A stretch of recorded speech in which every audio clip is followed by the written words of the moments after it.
todo es posible, Señor, en ti. Tendremos nuevas fuerzas. Nuestros problemas se acabarán, Señor Jesús. Amén. Damos paso a la palabra de Dios dictada por nuestro amado pastor, el doctor Rodolfo Muñoz.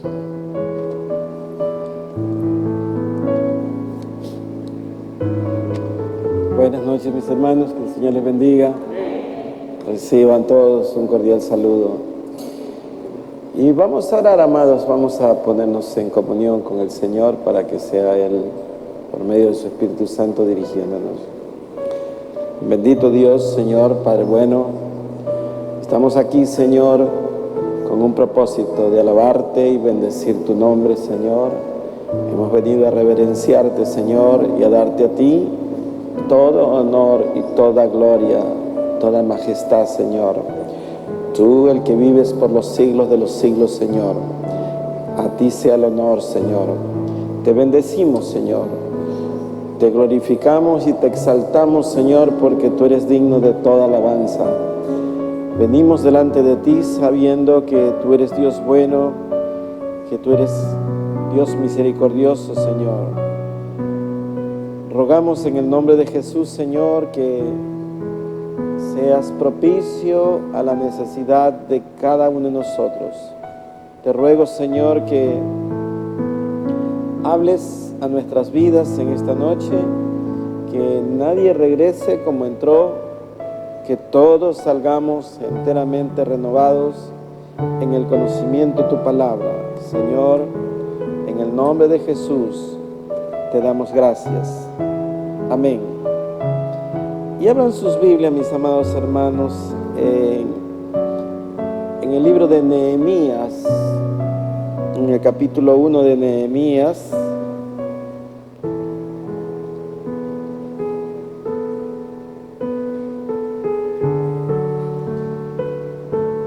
Me dan un amén cuando ya tengan todos.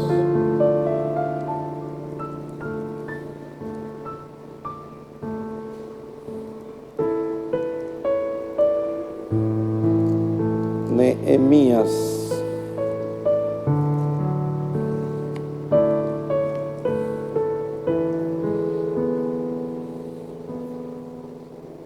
La palabra del Señor la leemos en el nombre del Padre, en el nombre del Hijo y con la santísima comunión de su Espíritu Santo. Nehemías capítulo 1. Palabra de Nehemías, hijo de Acalías. Aconteció en el mes de Quisleu, en el año 20, estando en Susa, capital del reino, que vino Ananí, uno de mis hermanos, con algunos varones de Judá, y les pregunté por los judíos que habían escapado, que habían quedado de la cautividad, y por Jerusalén.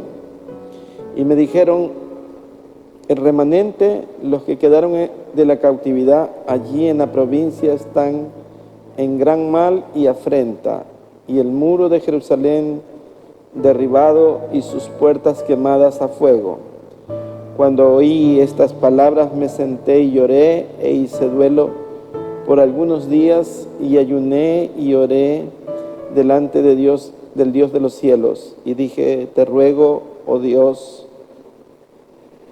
de los cielos, fuerte, grande y temible, que guarde el pacto y la misericordia a los que le aman y guardan sus mandamientos. Esté ahora atento tu oído y abierto tus ojos para oír la oración de tu siervo, que hago ahora delante de ti, de día y noche, por los hijos de Israel, tus siervos, y confieso los pecados de los hijos de Israel que hemos cometido contra ti.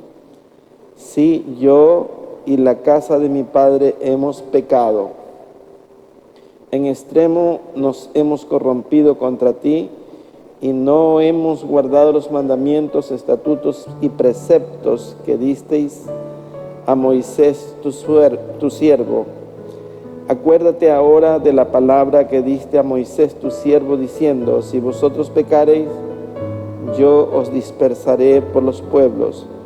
Pero si os volviereis a mí y guardareis mis mandamientos y los pusiereis por obra, aunque vuestra dispersión fuere hasta el extremo de los cielos, de allí os recogeré y os traeré al lugar que escogí para hacer habitar allí mi nombre. Ellos pues son tus siervos y tu pueblo, los cuales redimiste con gran poder y con tu mano poderosa.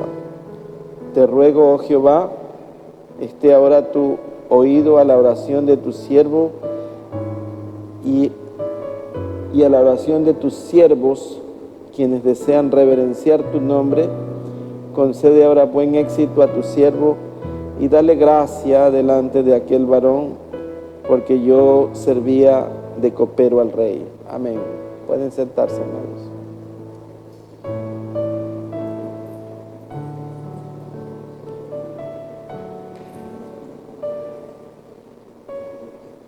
Amados, hay una situación que tiene que ver con el propósito de Dios, que podemos encasillarlo en el corazón de Dios mismo, queriendo siempre recuperar las cosas que se han perdido por cualquier situación que podamos ver. Dios siempre quiere restaurar. Dios siempre quiere recuperar. El mensaje se llama el recobro y los criterios de Dios y los criterios del hombre. Cuando ustedes ven, amados, el propósito de Dios siempre ha sido de que el pueblo de Israel sea un pueblo que esté unido y que esté siempre apartado de los pueblos vecinos. Una de las formas que visualmente identifican al pueblo de Israel es los muros de Jerusalén. Los muros de Jerusalén, si bien es cierto, son físicamente, hoy quiero hablar de los muros espirituales, donde los vamos a aplicar a nuestra vida, a nuestro hogar, a nuestra iglesia, a nuestra ciudad, a nuestro país. Los muros hablan de contención, hablan de resguardo, hablan de seguridad, hablan de protección y hablan de aislamiento de lo externo. Cuando usted tiene su casa y no tiene muros, es más vulnerable a la invasión de cualquier cosa por no tener muros.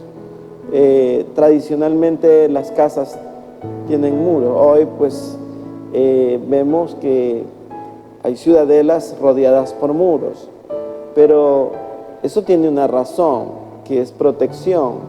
Pero ¿qué es un muro espiritual?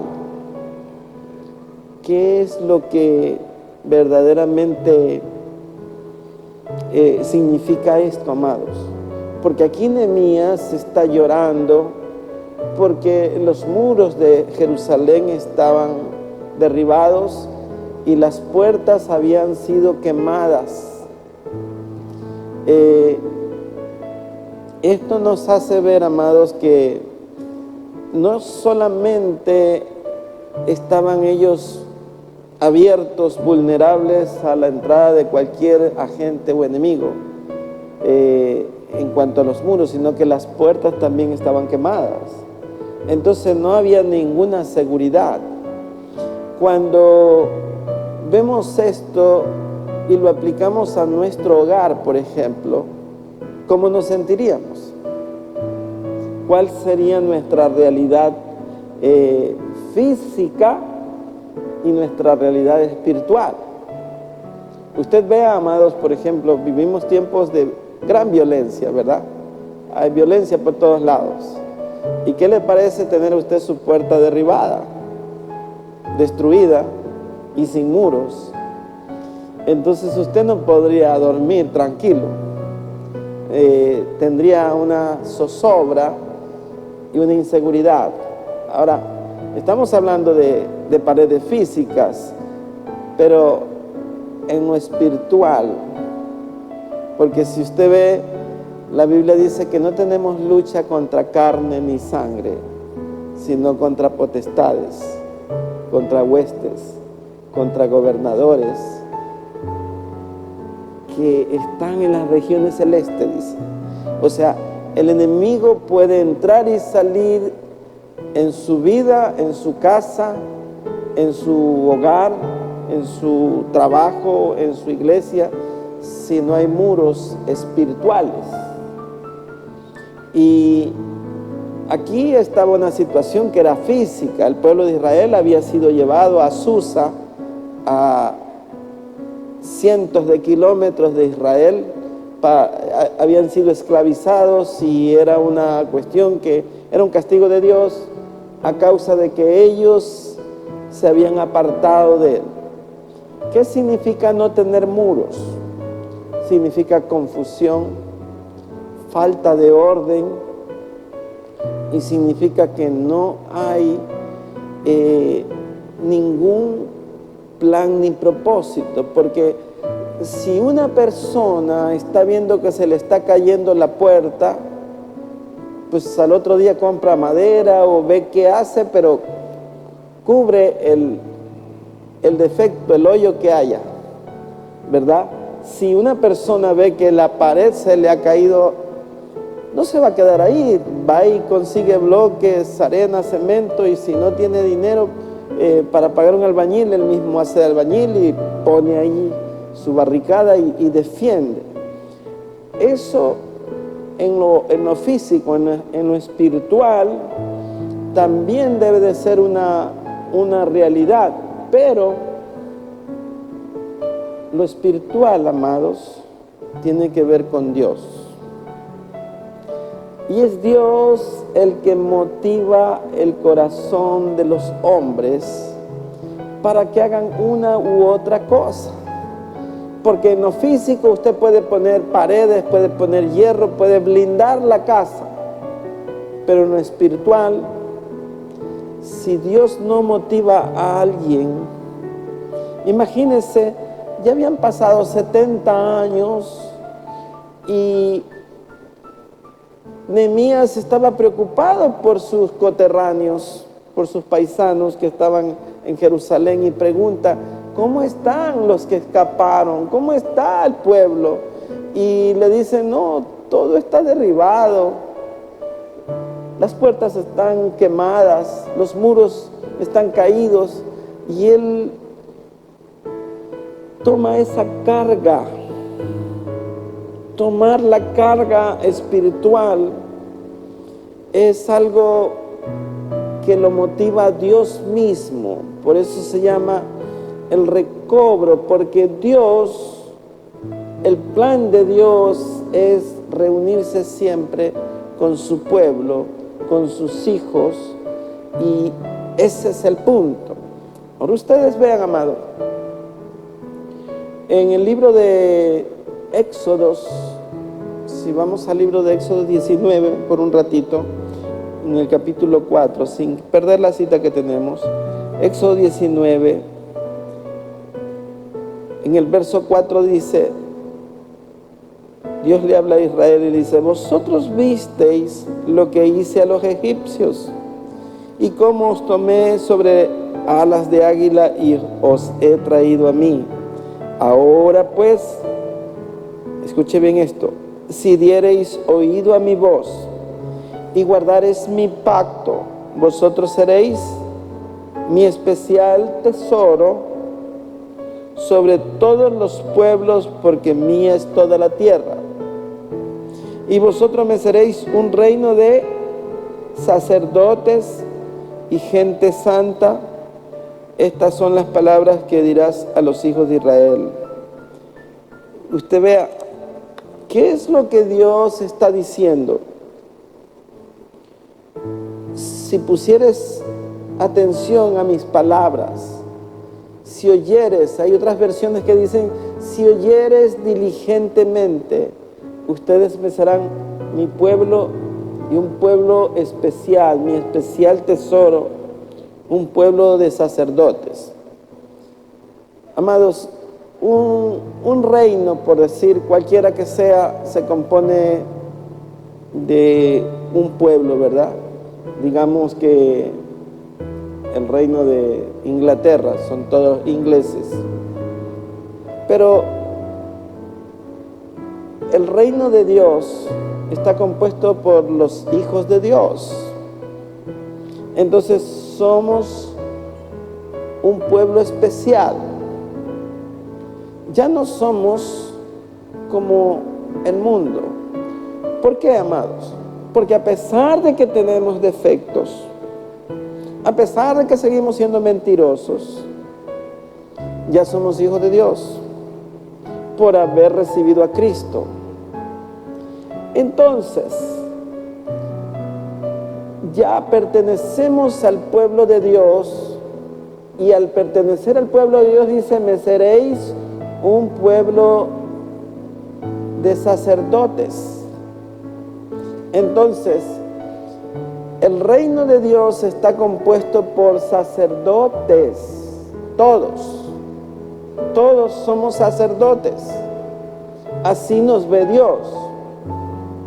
Pero el sacerdocio tiene que ver con el servicio, con la actividad que hacemos para glorificar a Dios. Y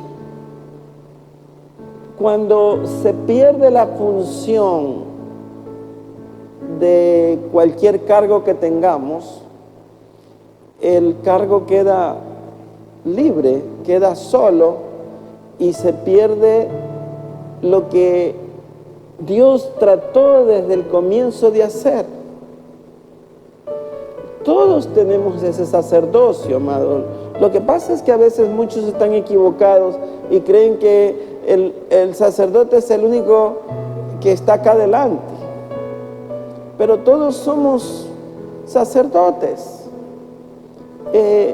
Muchos quieren estar aquí adelante para predicar, pero podemos predicar allá afuera también, porque ese es el llamado, el ministerio. El servicio no solamente es estar con un micrófono. Entonces tenemos que conocer, amados, que todo reino es un país, ¿verdad? Entonces somos un país de sacerdotes. Somos un país que es pueblo de Dios. Entonces, amados, ¿qué es lo que ha pasado en los últimos tiempos? Y podemos aplicar lo que ocurrió en los últimos 2 años con la pandemia. Las iglesias en general en el mundo dejaron de congregarse. Se ha perdido el tiempo en 2 años de congregarnos para servir al Señor.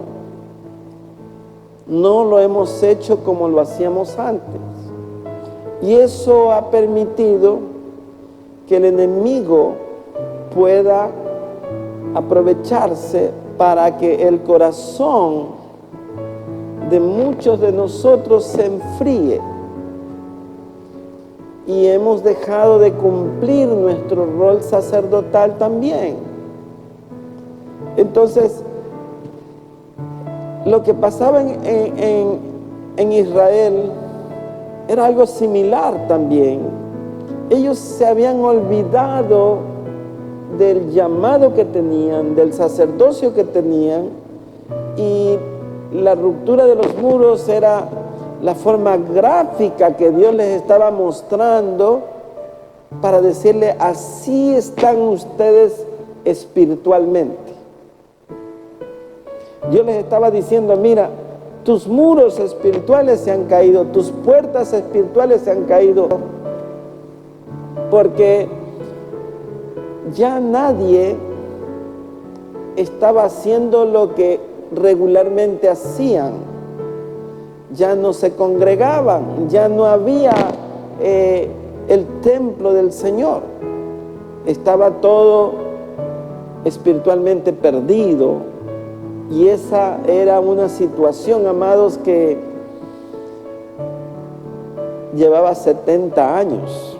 El punto es lo que nosotros podemos sacar como aplicación en el contexto de los tiempos que vivimos, cómo la iglesia ha menguado, por ejemplo. Como muchos, los que apenas se congregaban ya no vienen. Y podemos decir que espiritualmente están así, con los muros caídos, con las puertas quemadas, y hay una gran ensañamiento del enemigo con lo que es espiritual. ¿Por qué, amados? Porque aunque con todos los defectos que puedan tener las iglesias, no solo estas, sino las iglesias, de alguna forma las iglesias oraban por la ciudad. Se dejó de orar y miren lo que ha pasado. Se desbordó la obra de Satanás. Como iglesia, analice esto, amado. ¿Quién ha predominado en los últimos 2 años? ¿Lo espiritual de las iglesias o la obra de Satanás? ¿Quién ha sacado ventaja? ¿Quién nos ha humillado? ¿Quién ha asesinado más? ¿Verdad?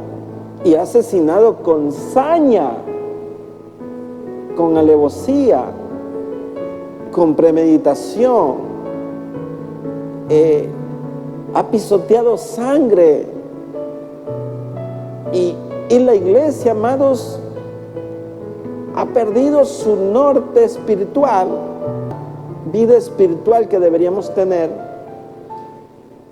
Podemos decir, no, yo sí creo, sí, pero el sacerdocio espiritual, los muros espirituales, el poder de la oración de una iglesia que ora por sus hermanos, por su ciudad, por el país.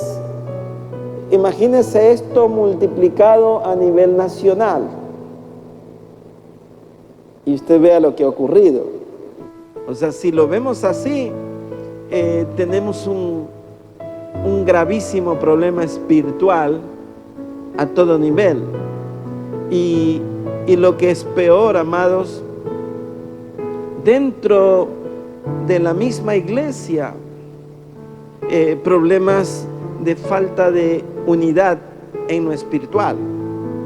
Entonces, eso es lo que ha ocurrido siempre. Y Dios siempre ha querido restaurar, siempre ha querido recuperar. Pero es que la iglesia tiene una razón de ser.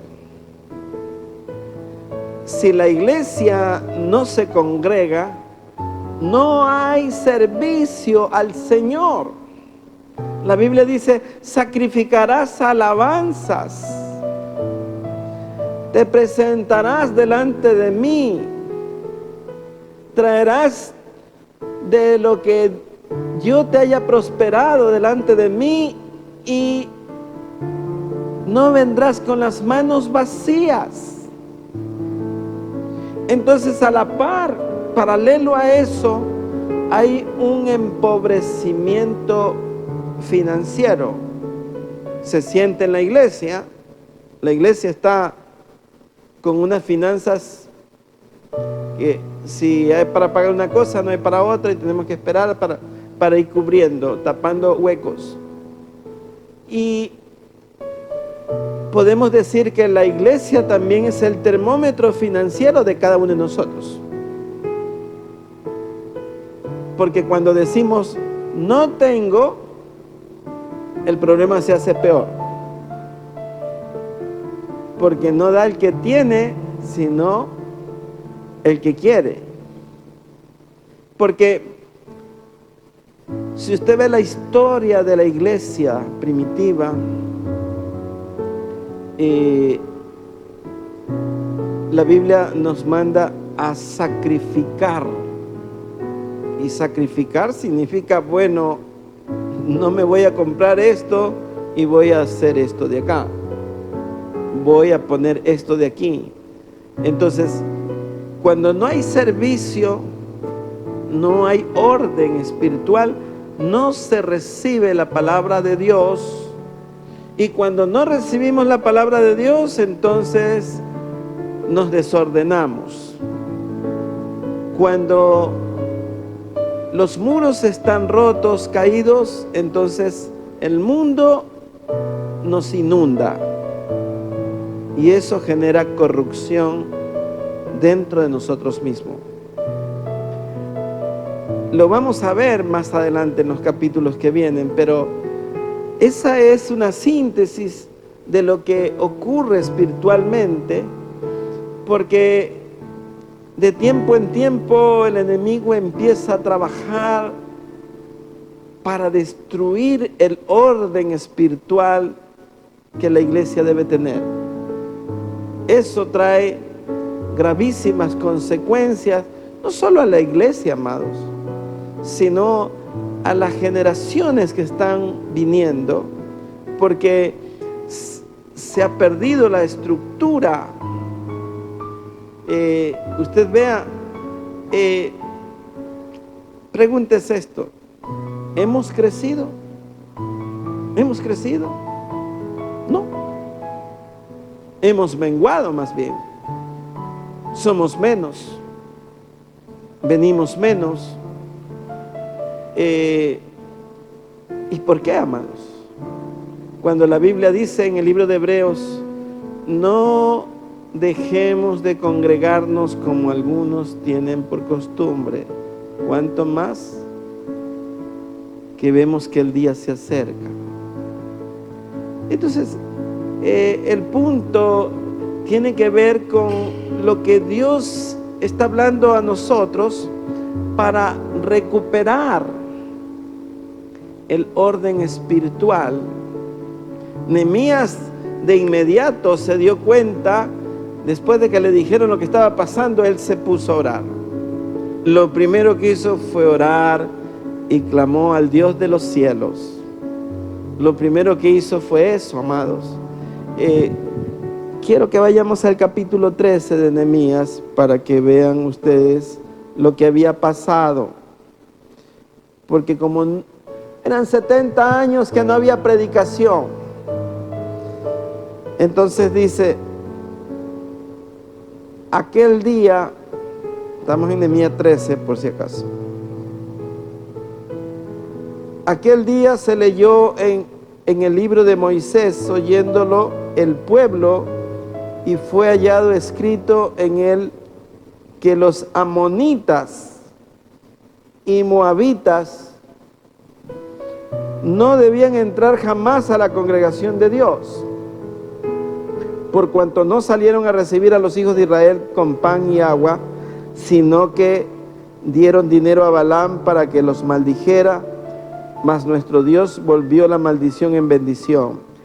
Los moabitas y los amonitas, Dios los había maldecido por 10 generaciones, porque cuando el pueblo de Israel venía cansado del desierto, ellos le negaron el pan y el agua, y más bien contrataron un profeta para que los maldijera. Entonces Dios los maldijo a ellos. ¿Y qué había pasado? Que ellos, que Dios había dicho, ellos no pueden entrar, ahora estaban con los judíos. Se habían metido al templo, siendo enemigos. Entonces dice en el verso 3, Cuando oyeron pues la ley, separaron de Israel a todos los mezclados con extranjeros. Y antes de esto, el sacerdote Eliasab, siendo jefe de la cámara de la casa de nuestro Dios, había emparentado con Tobías y le había hecho una gran cámara en la cual guardaban antes la ofrenda, el incienso, los utensilios, el diezmo del grano, del vino y del aceite que estaba mandado dar a los levitas, a los cantores, a los porteros y la ofrenda de los sacerdotes. Mas a todo esto yo no estaba en Jerusalén, porque en el año 32 de Artajerjes, rey de Babilonia, fui al rey, y al cabo de algunos días pedí permiso al rey para volver a Jerusalén, y entonces supe del mal que había hecho Eliasib por consideraciones a Tobías, haciendo para él una cámara en los atrios de la casa de Dios. Y me dolió en gran manera, y arrojé todos los muebles de la casa de Tobías fuera de la cámara, y dije que limpiasen las cámaras, e hice volver allí a los utensilios de la casa de Dios, las ofrendas y el incienso. Encontré asimismo que las porciones para los levitas no les habían sido dadas, y que los levitas y cantores que hacían el servicio habían huido cada uno a su heredad. Entonces reprendí a los oficiales y dije: ¿por qué está la casa de Dios abandonada? Y los reuní y los puse en sus puestos, y todo Judá trajo el diezmo del grano, del vino y del aceite a los almacenes. Miren, amados, había un problema. Como ya no había servicio, ya nadie diezmaba, ya nadie traía sus ofrendas ni sus primicias.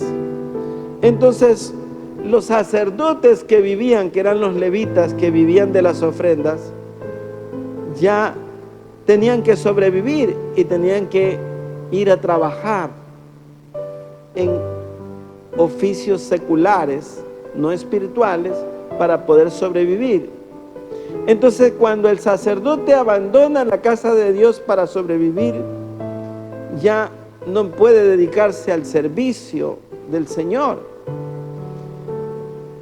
Esto está ocurriendo en muchas iglesias, porque en las iglesias los pastores viven de la ofrenda de la iglesia los sostiene, y cuando no hay esto, entonces las iglesias quedan sin pastores, sin siervos. Aquí pasa algo diferente, ustedes lo saben, pero ¿qué fuera si el pastor necesitara sobrevivir de los diezmos de la iglesia? ¿Cómo estaría el pastor si no alcanza ni para pagar la energía eléctrica aquí? No les estoy reclamando, por si acaso, mis amados, a ustedes. O sea, no estoy pidiendo ofrenda. Ustedes saben que yo no vivo de eso. Pero les estoy diciendo lo que ocurre en otras iglesias. Lo que pasa cuando no hay servicio. Imaginémonos, amados, que sigue decayendo esto y nos cortan la energía. Y por la gracia de Dios no se nota, parecería que esta iglesia tiene dinero. Pero la iglesia no tiene recursos. No hay ningún fondo guardado para nada. Hemos tenido que apretar todos los gastos, porque no hay recurso para nada, porque los que vienen tampoco ofrendan. Pero es porque hemos decaído en lo espiritual. El hombre se empobrece primero en lo espiritual y luego en el bolsillo. Cuando somos austeros espiritualmente, que no ofrecemos ni siquiera un sacrificio de alabanza al Señor, entonces eso va a repercutir acá. Con Dios las cosas son así. Dios no es deudor de nadie. La Biblia dice: bendeciré al que me bendice y honraré al que me honra. Y ese es el problema, amados. Los muros están caídos desde el punto de vista espiritual. Entonces hay confusión. Cuando hay confusión, entonces nos desordenamos. Cada quien hace lo que mejor le parece. Y esa es una realidad espiritual que está pasando y le pasó al pueblo de Israel. Y el enemigo vuelve a repetir las cosas, amado, con aplicaciones un poco diferentes, pero graves, amado. Imagínese usted, nosotros, nuestros hijos, nuestra familia saliendo a la calle con un mundo tan violento. Y como iglesia, amados, debemos sentirnos responsables. Debemos sentirnos responsables de la situación económica, de la situación política, de la situación social que está viviendo el país, porque la Biblia dice: quiero yo que los hombres levanten las manos limpias, sin iras ni contiendas, y que oremos los unos a los otros, que oremos por las autoridades, por los que están en eminencia, para que podamos vivir quieta y reposadamente. Y hemos fallado en eso. Hemos fallado. Porque si decimos no, entonces no hemos orado eficazmente, porque el mal ha llegado. La pobreza ha llegado. La iglesia ha menguado. Nuestros jóvenes no quieren venir. Nuestros jóvenes no quieren servir al Señor. Ese es el resultado. Y significa que esta generación, si no hacemos algo por ella, le vendrá peor, pues. Le vendrá peor a los hijos nuestros y a los hijos de nuestros hijos. Porque no se han vuelto al Señor, no nos hemos vuelto al Señor, no hemos clamado, no hemos suplicado, no hemos implorado el favor de Dios. Y eso nos está ocurriendo, amados. Pero Dios, que es bueno, amados, inspira en el corazón de alguien para decir: tenemos que hacer esto, tenemos que cambiar esto, tenemos que orar, tenemos que interceder para que la normalidad vuelva. El propósito de Dios es que volvamos a reunirnos. No es que quede todo caído y ya está todo perdido, ya no se puede hacer nada, la nación está desbaratada, la delincuencia nos ha superado, la droga. Amados, todos los comentarios son negativos, ¿verdad? Que sí, que Correa, que los radares, que los colombianos, que los venezolanos, que la droga, que la delincuencia aquí, que la lucha por los territorios. Todos los comentarios están mal. Pero esas son palabras de desánimo. Hay una anécdota de unas ranitas.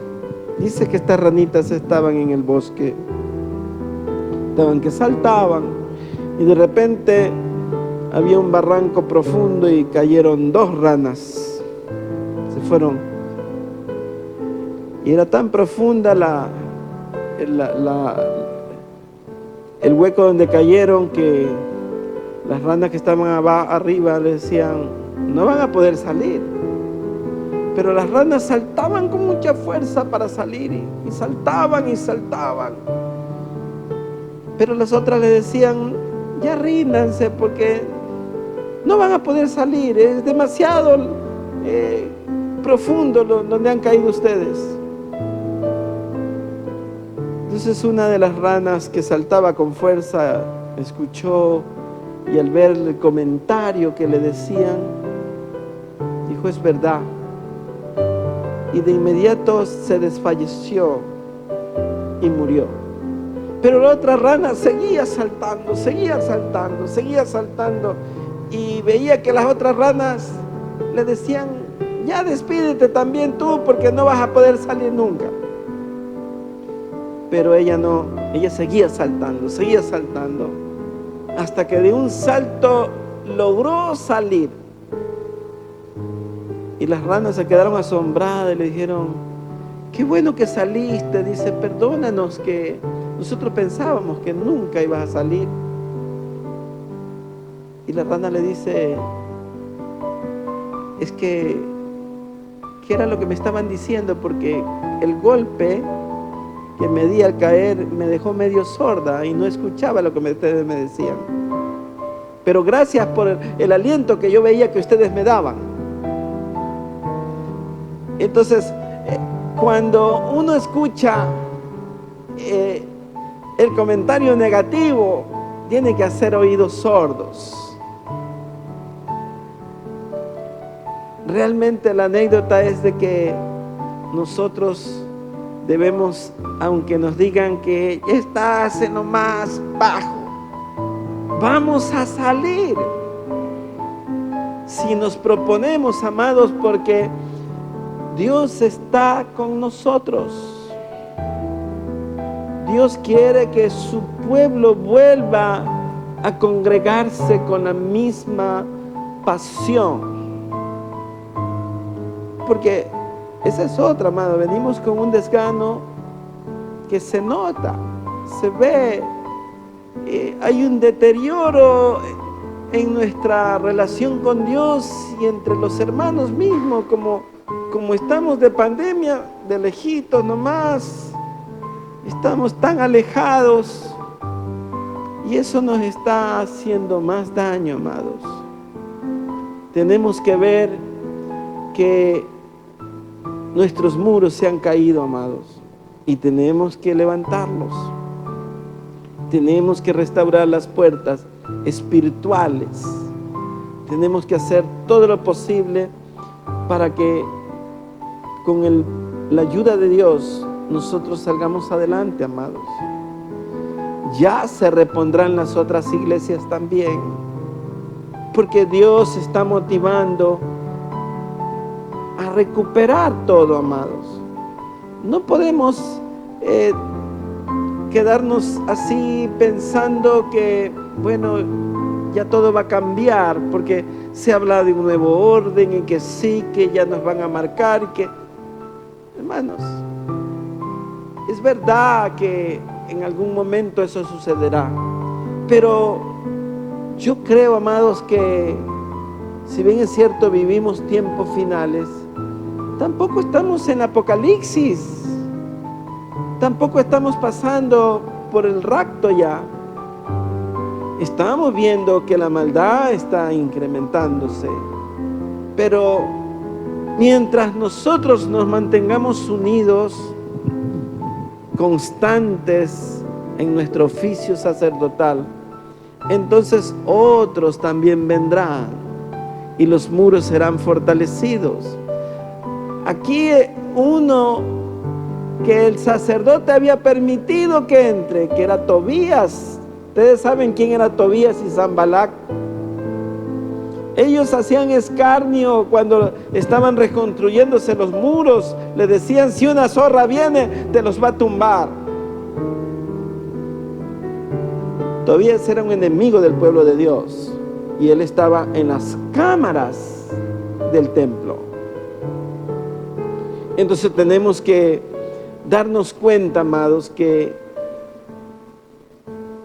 la iglesia que Dios ha pensado siempre es una iglesia en donde todos son miembros del cuerpo de Cristo. Entonces, la iglesia va a crecer, la iglesia se va a fortalecer, porque todos estamos unidos con un mismo plan, un mismo propósito, porque todos estamos escuchando la palabra de Dios.